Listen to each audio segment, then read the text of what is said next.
Before we start, take a minute and just think about what you think is the weirdest metal album you know. Alright, do you have a pick? Well, I got one that probably has it beat. This is Pat Boone's In a Metal Mood, No More Mr. Nice Guy. Yes, that's the actual full title. Okay, so I cheated a little bit since this technically isn't a metal album per se, but rather a cover album of popular heavy metal songs played alternately with jazz or a big band orchestra backing. These days we're used to different versions and takes on popular songs being played in metal versions, for instance, or vice versa, that it might be hard to remember that this thing was actually kinda unique back in its day. For those of you who don't know who the hell Pat Boone even is, which is very likely all of you, Pat Boone was a singer who had his heyday in the 1950s and 60s. That's the whole point here. He's been around a long time. And guess what? He's been doing covers of other people's songs for a very long time as well. And then, in the late 90s, he came out with this album, which really splits opinions across all sides. But you have to admit, this is an impressive collection. You have songs from Ozzy, Alice Cooper, Dio, AC/DC, Metallica, and even Jimi motherfucking Hendrix. So you can tell he wasn't half-assing with the song selection.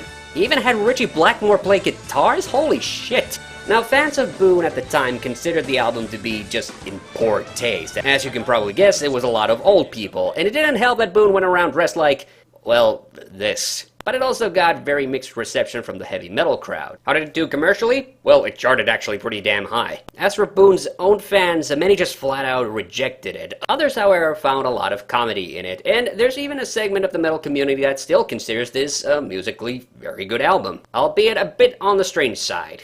Now, even if you haven't heard of Boone or this album, you have probably heard at least one song off of it, and no, I'm not talking about No More Mr. Nice Guy, which is an Alice Cooper song.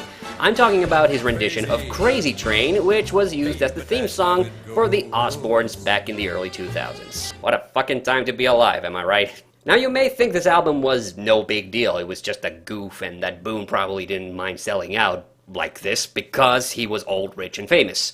But what a lot of people don't seem to get is that this album was actually quite contrary to his public image as a whole. First of all, Boone is still alive, and secondly, he's very outspokenly religious, to the point where he's even criticized movies and TV shows for seemingly blasphemous themes.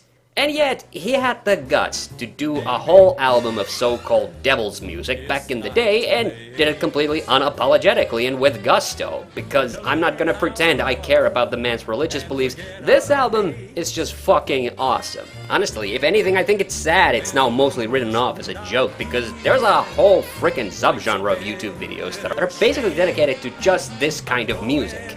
So, thank you, Pat Boone, for giving us this wonderful quirk in both your discography and the greater canon of metal music. You know what? I am in a metal mood right now. Thanks for watching, see you on the next one.